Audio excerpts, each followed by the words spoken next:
on se retrouve pour continuer notre série sur les polynômes. Alors, nous allons compléter aujourd'hui la langue des polynômes. En effet, il nous reste quelques mots ou concepts à apprendre pour maîtriser toute cette langue des polynômes. J'espère que tu vas bien et que tu as pu trouver sur cette chaîne diverses vidéos pour t'aider à lever certaines problématiques. Je fais une petite remarque en aparté, si tu entends un ronflement, c'est mon chat. Je suis désolée. Si tu es nouveau ou nouvelle sur cette chaîne, je t'invite à t'abonner et à cliquer sur la petite cloche afin d'être au courant des futures sorties de vidéos. Alors j'ai mis ici des exemples dans la continuité des vidéos précédentes. Nous avons parlé dans les précédentes vidéos de la langue des polynômes, mais aussi de l'addition, de la soustraction, de la multiplication et de la division des polynômes. Pour l'addition, nous avons même vu deux méthodes. Et donc à chaque fois, j'ai numéroté mes exemples, donc nous en sommes maintenant dans la continuité des vidéos à l'exemple 5. J'ai aussi numéroté mes polynômes pour vous habituer à la notation indicée, puisqu'en mathématiques, c'est une notation qui apparaît très souvent. Alors, j'ai mis 3 exemples. Pourquoi? Pour vous parler des noms qu'on donne aux polynômes.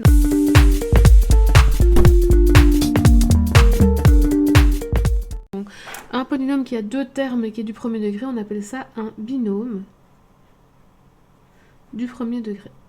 Le suivant, il est du second degré, c'est ce qu'on appellera un trinôme. On va dire deuxième degré, puisque il y a d'autres degrés après le deuxième. Et enfin, le dernier, 4 termes, on dira un quadrinôme du troisième degré. Alors voici encore 2 exemples. Si on regarde les exemples que je donnais, en fait, ce sont des polynômes particuliers. En effet, celui-ci, c'est 2x moins 3 au carré. Je vous invite à aller revoir la vidéo sur les produits remarquables, dont le carré d'une différence, si vous n'êtes pas à l'aise avec ces formules. Et donc, on va lui donner un nom particulier, on va l'appeler trinôme carré parfait. Et si je regarde le 10e exemple, j'ai ici un polynôme qui correspond à 3x plus 4, le tout au cube. Alors je vais remettre les formules, tiens, pour vous aider quand même. Donc ici, la formule qu'on respecte, c'est le fait de mettre, quand on a a plus b ou a moins b au carré, on a en fait le carré des 2 éléments qui s'additionnent, et puis on a soit plus, soit moins, en fonction de ce qui est dans la parenthèse, le double produit des 2 termes qui sont présents dans la parenthèse. Et quand c'est le cube, on a quoi comme formule? Donc ici je vais faire avec une somme, puisque c'est une somme. A plus b au cube, c'est le premier au cube. Ensuite on fait 3 fois le premier au carré fois le deuxième, puis 3 fois le premier fois le deuxième au carré, et enfin le cube du dernier. Et si on a une différence, on voit apparaître un petit moins là et là, à chaque fois que le deuxième terme est avec un exposant impair. Voilà, donc ce sont ces formules qui nous permettent, le fait de les connaître, qui nous permet de reconnaître qu'on a affaire soit à un cube d'une somme, soit ici au carré d'une différence. Et donc, pour le carré d'une différence, j'ai un nom particulier, même chose ici, on va appeler ça un quadrinôme cube parfait.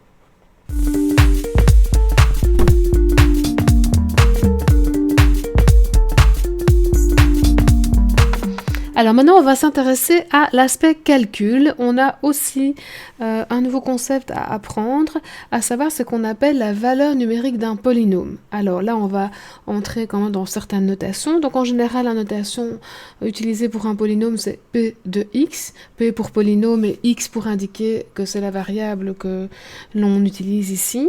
Je travaille essentiellement pour le moment avec des polynômes à une seule variable.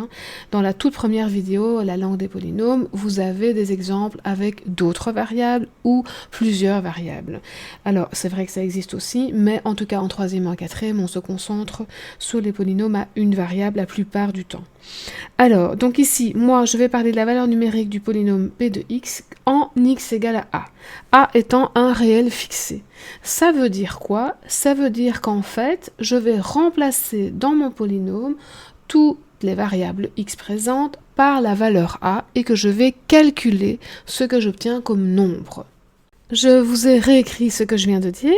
Donc la valeur numérique d'un polynôme p de x en x égale à a est le réel obtenu ou la valeur obtenue lorsque l'on remplace x par a dans ce polynôme p de x. Alors, pour comprendre vraiment, nous allons mettre ça en pratique. Donc, je vais prendre plusieurs valeurs pour a. Je vais faire le premier cas où a égale 3, le deuxième cas où a égale 0 et le troisième cas où a égale moins 2. Et je vais, dans chacun des polynômes p6, p7 et p8, remplacer x par cette valeur.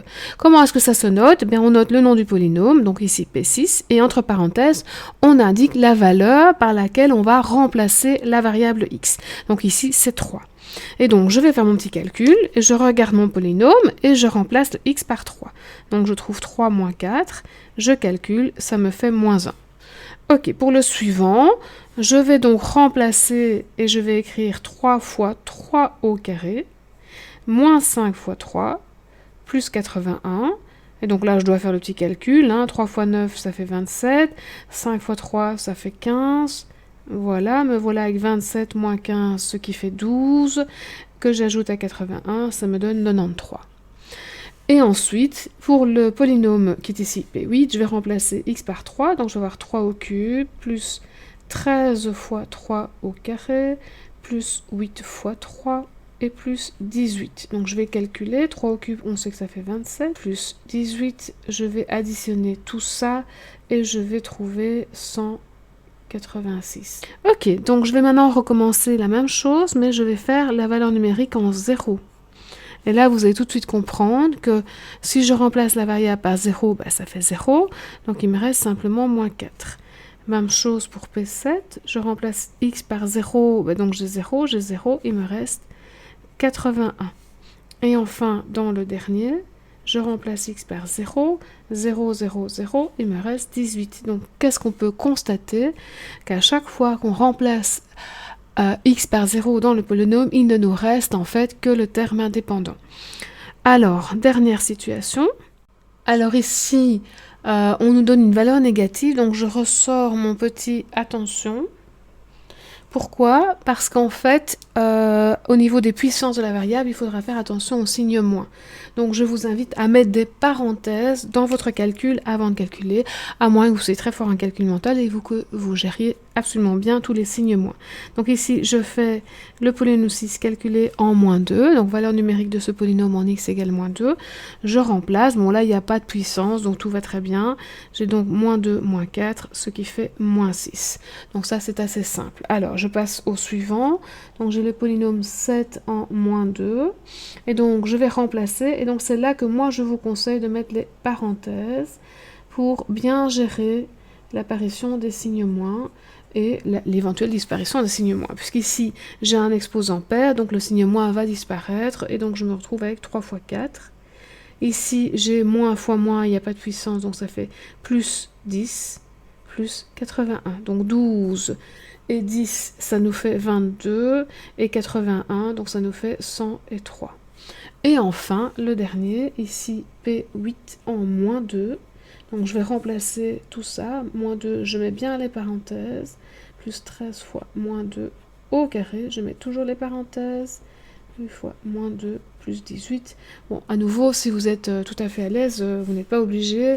En tout cas, si vous l'écrivez avec le moins 2, il faut les parenthèses, ça c'est une obligation.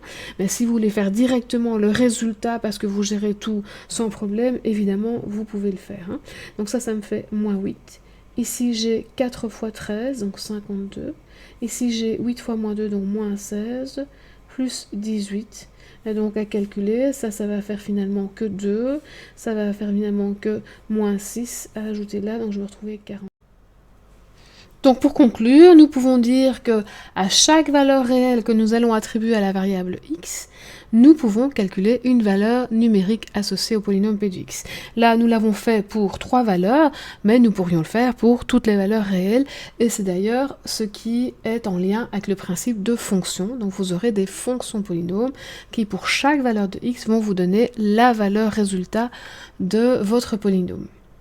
Voilà, j'espère que cette vidéo vous a permis de clarifier le fait qu'on nomme certains polynômes et donc comprendre un peu mieux ce que votre professeur vous raconte en classe, et aussi ce concept de valeur numérique qui finalement est un concept très simple et qui apparaît régulièrement dans le cours de mathématiques et notamment dans ce que nous appelons la loi du reste, qui sera l'objet de la prochaine vidéo afin de boucler ce cycle de vidéos sur les polynômes.